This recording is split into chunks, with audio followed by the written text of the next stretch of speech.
नमः परमहंसास्वादितचरणकमलचिन्मकरन्दाय भक्तजनमानसनिवासाय श्रीरामचन्द्राय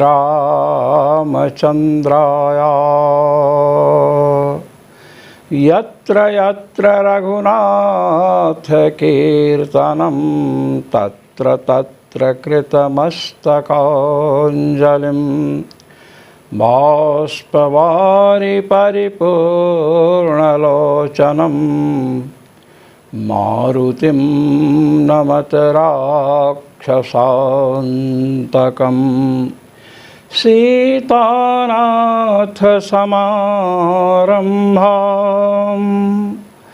रामानन्दार्यमध्यमाम् अस्मदाचार्यपर्यन्तां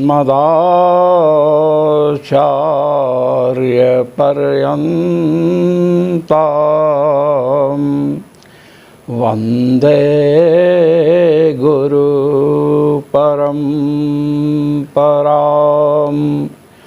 वन्दे गुरुपरम्परां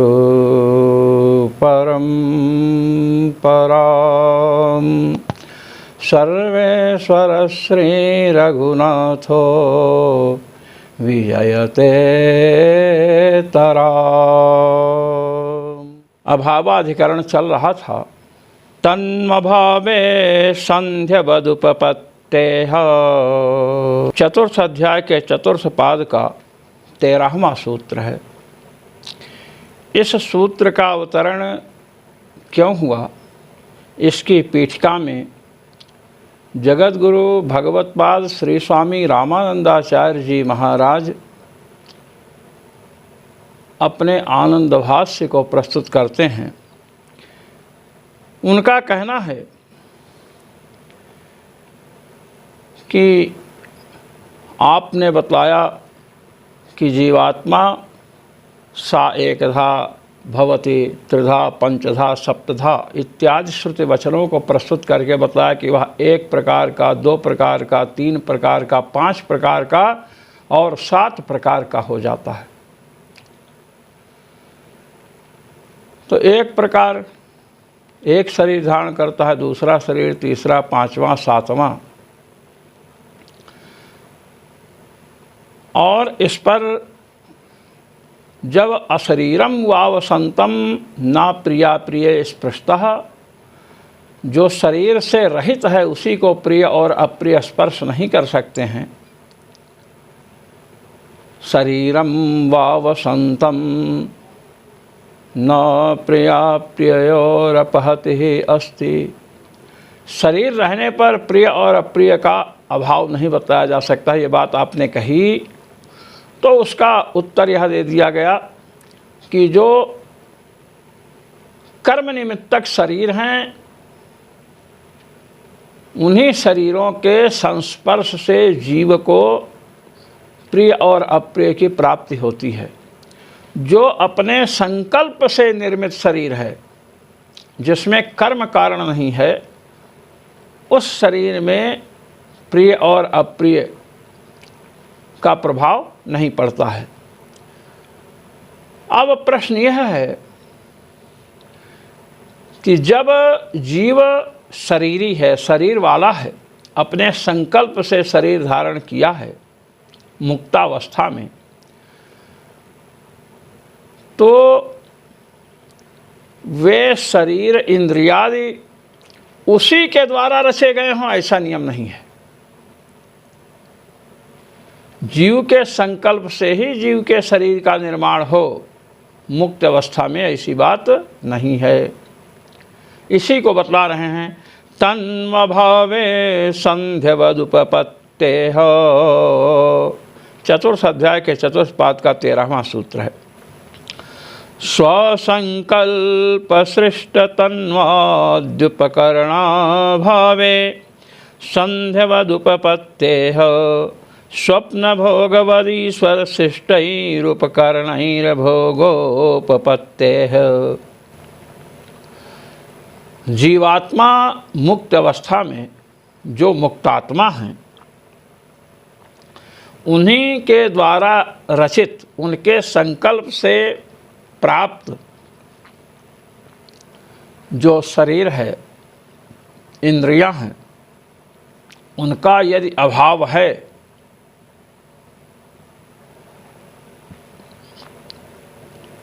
तो उस समय भगवान अपनी लीला रस का अनुभव कराने के लिए जीव के इंद्रिय और शरीर आदि का निर्माण कर देते हैं अपने संकल्प से। संध्यवद उपपत्ति है। संध्य का कहते हैं स्वप्न को, स्वप्न की भांति। जैसे स्वप्न में अथ रथान रथयोगान पथः सृजते, स्वप्नावस्था की जहाँ चर्चा आई है वहाँ पर बतलाया गया रथान, रथों को, रथ के संबंध को और मार्ग को भगवान बनाते हैं। या एषु सुप्तेषु जागर्ति कामं कामं पुरुषो निर्मिमाणः तदेव शुक्रं तद्ब्रह्म तदेवामृतमुच्यते तस्मिन् लोकाश्रिता सर्वे तदुनात्येति कश्चन। स्वप्न की सृष्टि जीव के द्वारा निर्मित है या परमात्मा के द्वारा निर्मित है। जब इसकी चर्चा आई, स्वप्नावस्था का निरूपण हुआ, तो महाराज वहाँ पर बताया गया या एषु सुप्तेषु जागर्ति कामं कामं पुरुषो निर्मिमाणः। भगवान ही वहाँ पर नदी, तडाग, वृक्ष, रथ, रथ का संबंध और मार्ग, इन सब की रचना करते हैं। और सुस्पष्ट कहा गया है कि रचना करने वाला तदेव शुक्रम तद्ब्रह्म तदेवामृतमुच्यते, उसी को शुक्र कहते हैं, उसी को ब्रह्म कहते हैं, उसी को अमृत कहते हैं। और परमात्मा का स्वरूप बताएगा तस्मिन् लोकाश्रिताः सर्वे, उसी में संपूर्ण लोक आश्रित हैं। तदुनात्येति कश्चन, कोई भी प्राणी उसका अतिक्रमण नहीं कर सकता है। तो यहाँ बताया तन्वभावे संध्यवद उपपत्ते है। तनु शरीर का अभाव है। मुक्त पुरुष अपने सत्य संकल्प से शरीर की रचना नहीं किया, शरीर की सृष्टि नहीं किया, उस समय शरीर का अभाव है। और यदि भगवान उस समय उसे लीला रस का अनुभव कराना चाहते हैं तो अपने संकल्प से, प्रभु भगवान सत्य संकल्प है, राम सत्य संकल्प प्रभु, भगवान सत्य संकल्प है, इसलिए अपने संकल्प से मुक्तात्मा के शरीर आज की रचना कर देते हैं। कैसे?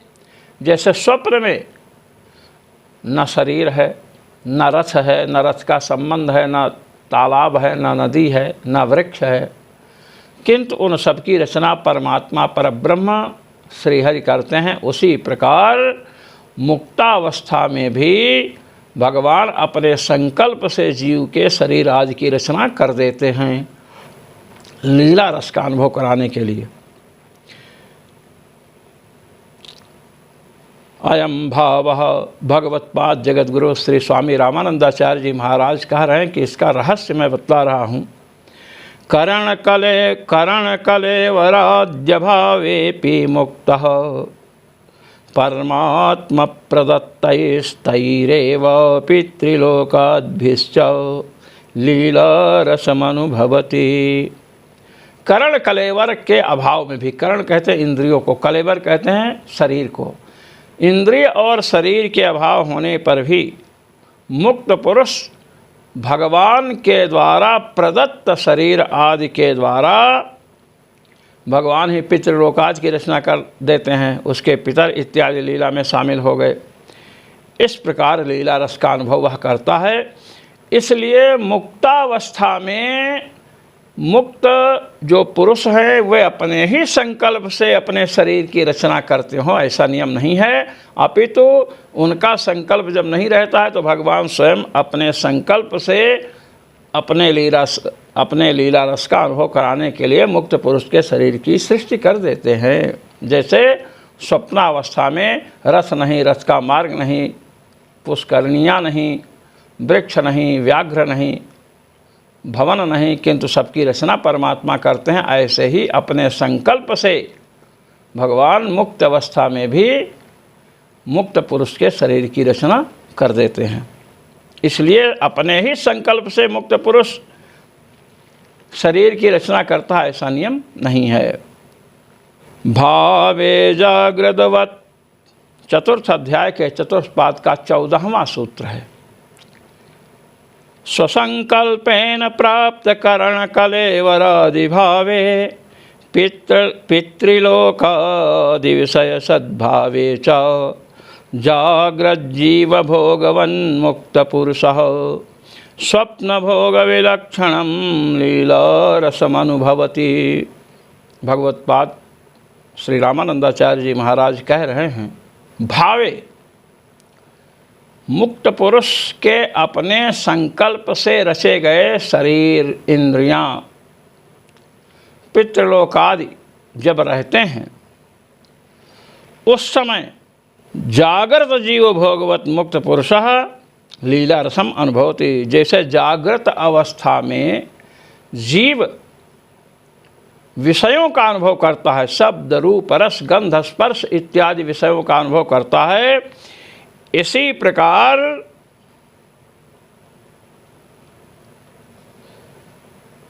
मुक्त पुरुष स्वप्न भोग से विलक्षण भगवान के लीला रस का अनुभव करता है।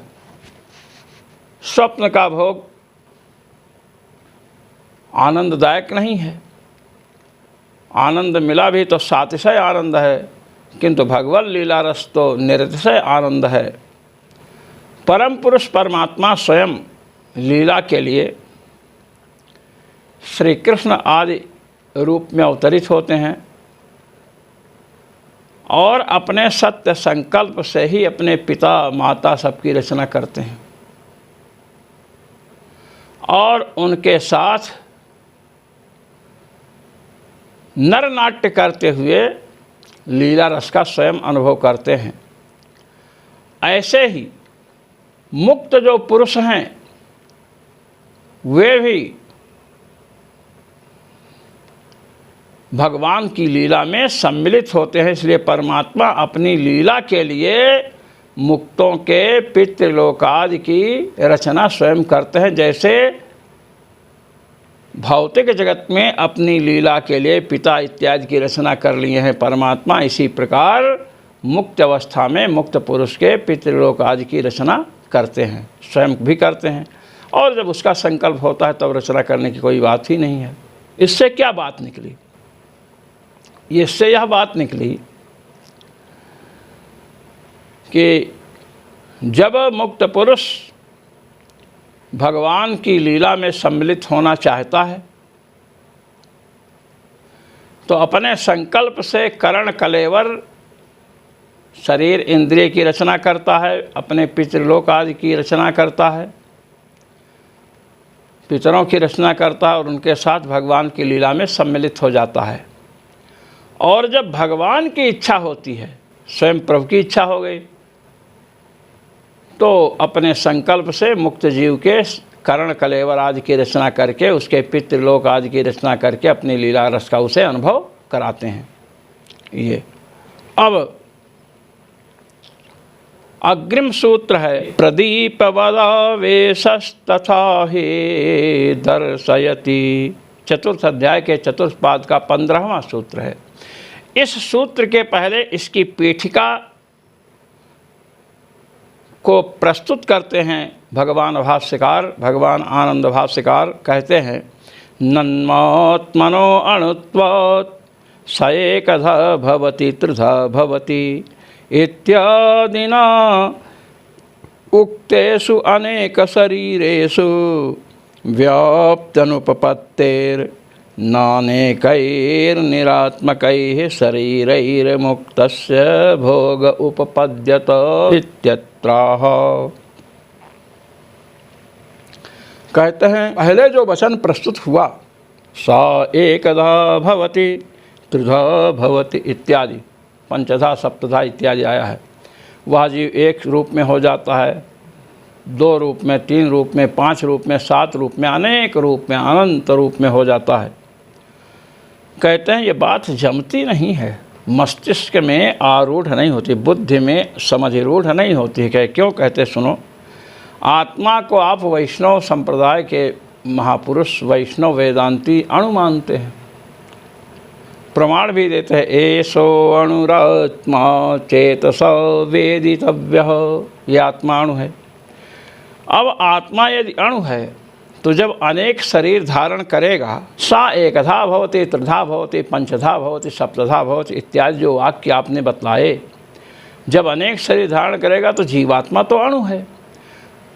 तो अणु परिमाण वाला जीव एक ही शरीर में अपने चैतन्य गुण से व्याप्त रह सकता है, अनेक शरीरों में कैसे व्याप्त होगा, ये प्रश्न करें। आत्मा अणु है, इसलिए सा एकधा भवति त्रिधा भवति इत्यादि वचनों के द्वारा जो जीवात्मा के अनेक शरीरों का कथन किया गया, इन सभी शरीरों में जीवात्मा की व्याप्ति नहीं बन सकती है, इनमें व्याप्त नहीं हो सकता, क्योंकि अणु है। अणु तो हृदय प्रदेश में रहेगा। हृदयवारे अयमात्मा प्रतिष्ठितः, हृदय में आत्मा है। ईश्वरः सर्वभूतानां हृद्देशे अर्जुन तिष्ठति। भगवान ने पार्थ अर्जुन से कहा कि हे अर्जुन, ईश्वर संपूर्ण प्राणियों के हृदय में रहता है। इसी प्रकार आत्मा भी, जीवात्मा भी किस में रहता है? हृदय प्रदेश में रहता है। तो कहते हैं अनेक शरीरों में उस व्याप्त कैसे हो सकता है? वो जिस शरीर में रहेगा उसी में चैतन्य गुण के द्वारा व्याप्त होता है, ज्ञान गुण के द्वारा व्याप्त होता है। इसलिए जो अनेक शरीरों की बात आई वे निरात्मक हो जाएंगे, सात्मक नहीं होंगे, क्योंकि अणु आत्मा की व्याप्ति अनेक शरीरों में बन नहीं सकती है। इसलिए मुक्त पुरुष भगवान के लीला रस का अनुभव कैसे करेगा? ऐसी आशंका हुई, तब सूत्र प्रस्तुत हुआ। प्रदीपवदावेशस्तथा ही दर्शयति। चतुर्थ अध्याय के चतुर्थ पाद का 15वां सूत्र है। यथैकस्मिन् प्रदेशे समवस्थितस्यैकस्यैव प्रदीपस्य स्वप्रभाद्वारा वेशः तथा चैकस्मिन्नपि देहे हृदयाद्येकदेशावस्थितस्य आत्मनश्चैतन्यव्याप्त्या सर्वस्मिन्नपि शरीरे आत्माभिमानः। कहते सुनो, जैसे दीपक है, दीपक को घर के एक कोने में रख दिया या मध्य देश में रख दिया, बीच में रख दिया, तो वह एक प्रदीप अपनी प्रभा के द्वारा, प्रकाश के द्वारा संपूर्ण कक्ष में व्याप्त हो जाता है। प्रदीप तो एक जगह रखा है, किंतु उसका प्रकाश सर्वत्र व्याप्त है, इसलिए संपूर्ण कमरे में अर्थात पूरे कमरे में जो अंधकार था उसको दूर कर देता है। इसी प्रकार एक ही देह में विद्यमान जो अणुपरिमाण वाला जीव है, हृदय देश में विराजमान है, वह अपने चैतन्य गुण के द्वारा, ज्ञान गुण के द्वारा संपूर्ण शरीर में व्याप्त हो जाता है, संपूर्ण शरीर में व्याप्त हो जाता है। ये बता रहे हैं। अतएव पादे में वेदना, शिरसी में वेदना, कहते मेरे पैर में दर्द हो रहा है, फिर कहा मेरे सिर में दर्द हो रहा है। अब जीव अणुपरिमाण वाला है, हृदय देश में विराजमान है, तो पैर में होने वाली वेदना का अनुभव कैसे किया और सिर में होने वाली वेदना का अनुभव कैसे किया? तो कहते हैं जीव का जो धर्मभूत ज्ञान है, गुण धर्मभूत गुण जो ज्ञान है, उस चैतन्य है, उसके द्वारा संपूर्ण शरीर में व्याप्त है। अब मुक्त पुरुष जैसे संपूर्ण शरीर में उसका अभिमान है ना, अहम अहम, मैं मोटा हूँ, मैं पतला हूँ, मुझे चोट लगी, मेरे सिर पर पुष्प रखा है, इस प्रकार की प्रतीति कैसे होती है अणु परिमाण वाले जीवात्मा को जो हृदय देश में रहता है? कहते हैं चैतन्य गुण के द्वारा। जैसे प्रदीप एक स्थान पर रखा है और सर्वत्र अपनी प्रभा के द्वारा व्याप्त है, इसी प्रकार हृदय देश में समवस्थित जो जीव है अपनी ज्ञान रूपी प्रभा के द्वारा संपूर्ण शरीर में व्याप्त है, सर्वत्र होने वाले सुख और दुख का अनुभव कर लेता है। तथा मुक्तस्यापि अनेक शरीरेषु समान एव आत्माभिमानो व्यवहारश्च। कहते हैं इसी प्रकार जो मुक्त पुरुष हैं वे अनेक शरीर में, जो अनेक शरीर है ना, एकधा भवति, त्रिधा भवति, पंचधा भवति, सप्तधा भवति, जो आया है ना कि वह एक हो जाता है, दो हो जाता है, तीन हो जाता है, पाँच हो जाता है, सात हो जाता है, अनंत हो जाता है। तो कहते हैं वह मुक्तात्मा अपने ज्ञान रूपी गुण के द्वारा संपूर्ण शरीरों में व्याप्त है। कहते हैं अणु परिमाण वाला जीव जो है, जैसे हृदय देश में रहा तो एक ही शरीर में व्याप्त है ज्ञान गुण के द्वारा, तो मुक्तात्मा जिस शरीर में रहेगा उसी में ज्ञान गुण के द्वारा व्याप्त होगा। संपूर्ण शरीरों में कैसे व्याप्त होगा? कहते हैं बतला रहे हैं, मुक्तात्मा अणुपरिमाण है, फिर भी अनेक शरीरों में वह अहम बुद्धि रख सकता है। आत्मा अभिमान उसे है, मैं हूँ संपूर्ण शरीरों में, और व्यवहार भी उसका होता है। देखिए सुखदेव जी बाल्यावस्था में थे, उत्पन्न हुए थे और उसी समय माँ के समीप से वन की ओर प्रस्थान किए। तो व्यास जी पुत्र मोह में पीछे पीछे चले और कहते हैं कि पुत्र रुक जाओ, सुख सुख। तो महाराज समस्त वृक्षों से आवाज़ आने लगी, सुको हम सुको हम सुको हम सुको हम, मैं सुख हूँ मैं सुख हूँ। कहा गया ना सुको मुक्त वामदेवो मुक्त, सुख मुक्त है वामदेव मुक्त हैं। उन्हें उसी समय आत्मबोध हो गया। तो उन आत्मबोध से ब्रह्म विद्या के समुदय होने से, ब्रह्म विद्या का प्रादुर्भाव होने से कर्म बंधन प्रक्षीण हो गए। अणुपरिमाण आत्मा का जो धर्मभूत ज्ञान है, चैतन्य जिसे कहा गया है, वह व्याप्त हो गया सर्वत्र। इसलिए संपूर्ण वृक्षों से आवाज़ निकलने लगी, मैं सुख हूँ मैं सुख हूँ मैं सुख हूँ। अगर कर्म रूपी अविद्या से उनका ज्ञान तिरोहित होता तो एक ही शरीर में होता, मैं सुख हूँ मैं सुख हूँ। किंतु भगवत उपासना के बल से सुखदेव जी अनेक वृक्षों रूपी शरीरों से बोले सुको हम सुको हम। इसी प्रकार मुक्त पुरुष भी एक शरीर ही नहीं अपितु अनेक शरीरों में अहम बुद्धि कर सकते, अहम अभिमान कर सकते हैं, जो उनके संकल्प से रचे गए हैं अथवा परमात्मा के संकल्प से। एतदुक्तम भवति, कहते हैं रहस्य बतला रहे हैं। बद्धानां जीवानां अनादिकर्मणा संकुचित ज्ञानत्वात् देहांतरे चैतन्य द्वारा व्याप्तिर्न भवति। कहते हैं देखिए जो बद्ध जीव हैं, अस्मदादि जन हैं, हम हैं, आप हैं, तो ये जो जीव हैं अणुपरिमाण तो हैं ही, हृदय में स्थित हैं, किंतु इनका जो धर्मभूत ज्ञान है जिसे चैतन्य कह रहे हैं, वह कर्म रूपी अविद्या से संकुचित हो गया है, आवृत हो गया है। कर्म रूपी अविद्या से वह संकुचित हो गया। अनादि कर्मणा संकुचित ज्ञानत्वात्, अनादि कर्म रूपिणी अविद्या से ज्ञान संकुचित हो गया। इसलिए एक ही देह में अहम अहम बुद्धि वो कर सकते हैं, अनेक देहों में अहम अहम बुद्धि उनकी नहीं हो सकती है, क्योंकि दूसरे देह में ज्ञान गुण का प्रकाश है, ज्ञान गुण वहाँ है ही नहीं। कर्म से संकुचित है ना ज्ञान जीवों का। स्वदेहे तो तेषामावेशो अस्ति एव, इसलिए उन लोगों का कर्म से बद्ध जो जीव है उनका अपने ही देह में आवेश होता है, आत्माभिमान होता, अहम अहम इत्याकारक बुद्धि होती है। मुक्तानां तु परमात्मोपासनया,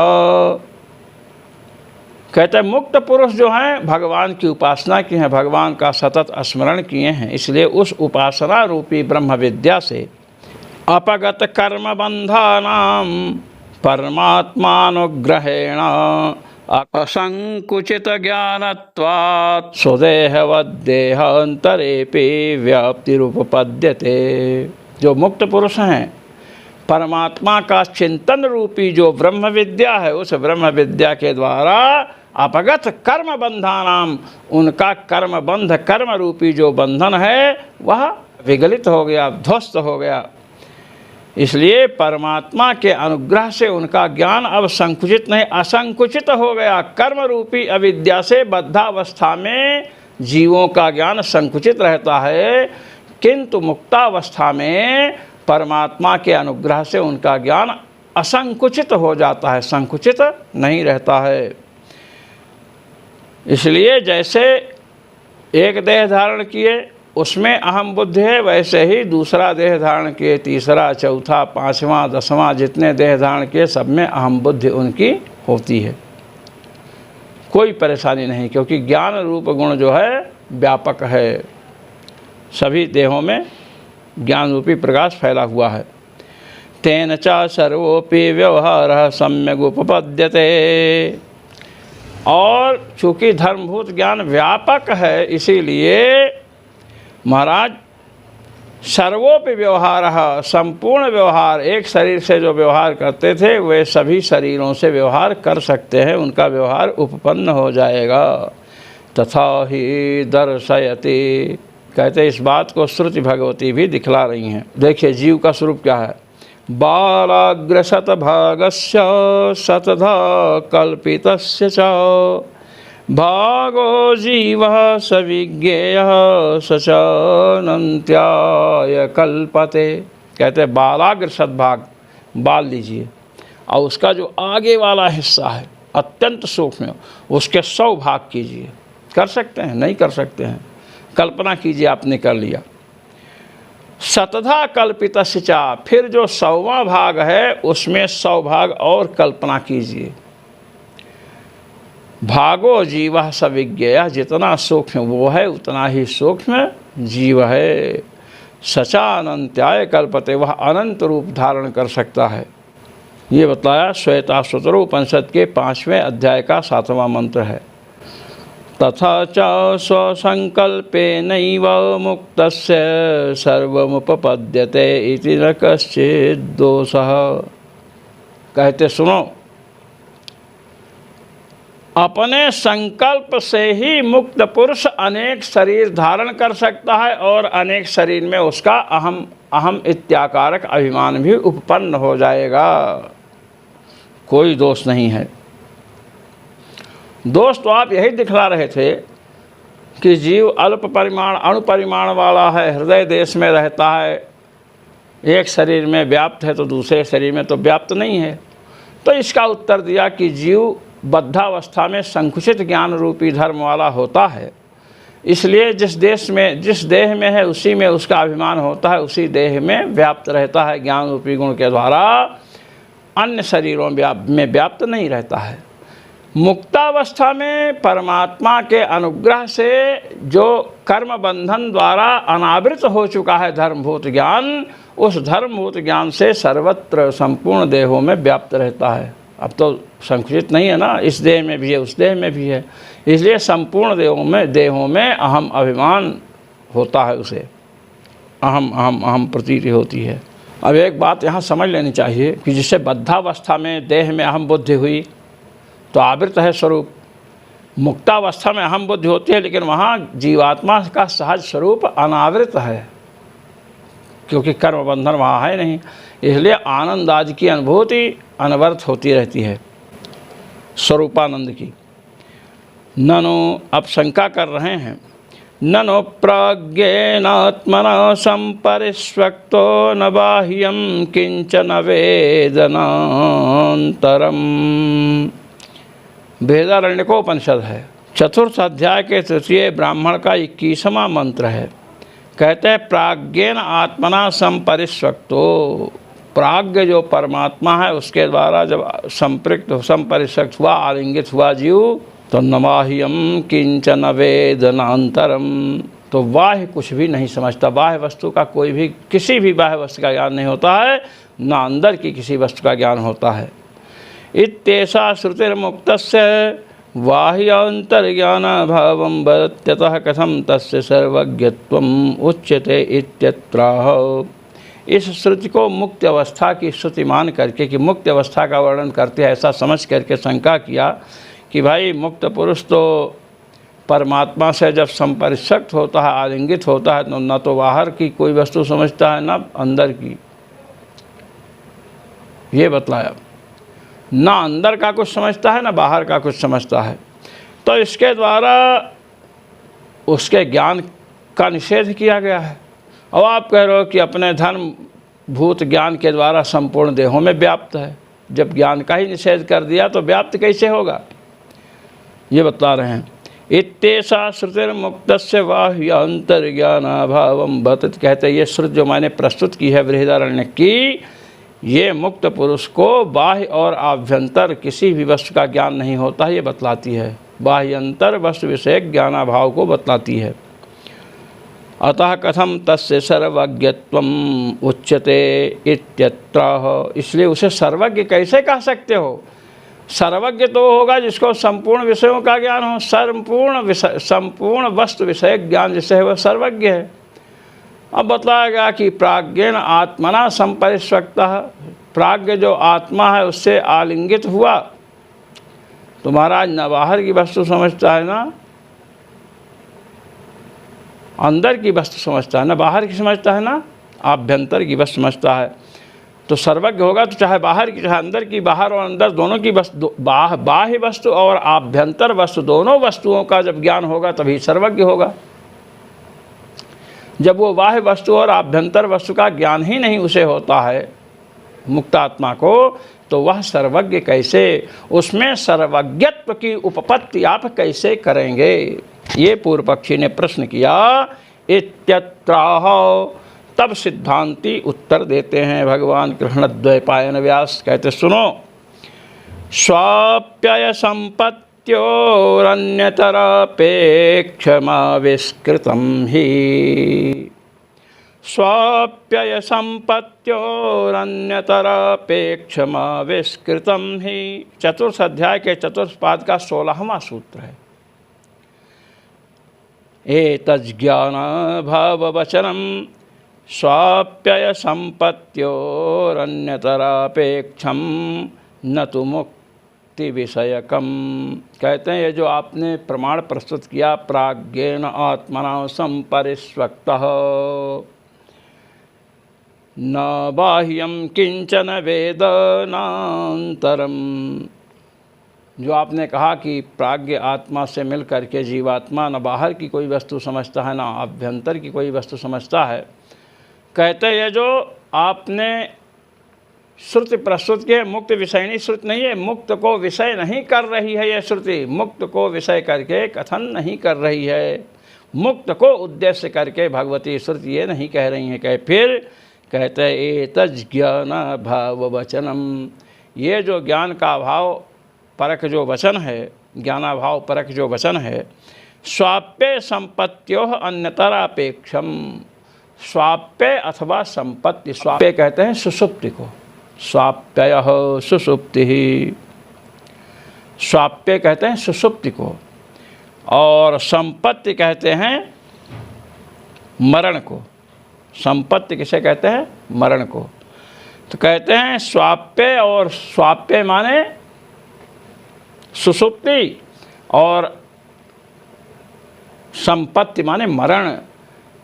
ये जो श्रुति भगवती ने ज्ञान का अभाव बतलाया कि न बाहर का ज्ञान न भीतर का ज्ञान, तो कहते हैं ज्ञानाभाव जो बतला रही हैं जीवात्मा को, यह सुषुप्ति अवस्था को लेकर और मरणावस्था को लेकर है कि सुषुप्ति अवस्था में ज्ञान नहीं होता है।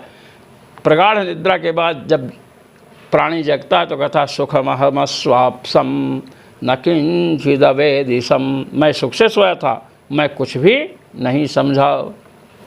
और मरणावस्था जब मृत्यु को प्राप्त होता है तो भी कुछ नहीं समझता है। कहते हैं स्वाप्ययः सुषुप्तिस्तत्र ज्ञानाभावः श्रुत्यंतरेपि प्रतिपाद्यते। कहते हैं स्वाप्य, कहते हैं सूत्र में स्वाप्य है ना, स्वाप्य संपत्त्योर अन्यतरापेक्षम आविष्कृतम ही। ये जो सूत्र है उसमें स्वाप्य का अर्थ क्या है? सुषुप्ति। तत्र ज्ञानाभाव, सुषुप्ति में ज्ञान का अभाव बताया गया है। वो श्रुत्यंतर में भी, अन्य श्रुति में भी ऐसा ही प्रतिपादित हुआ है।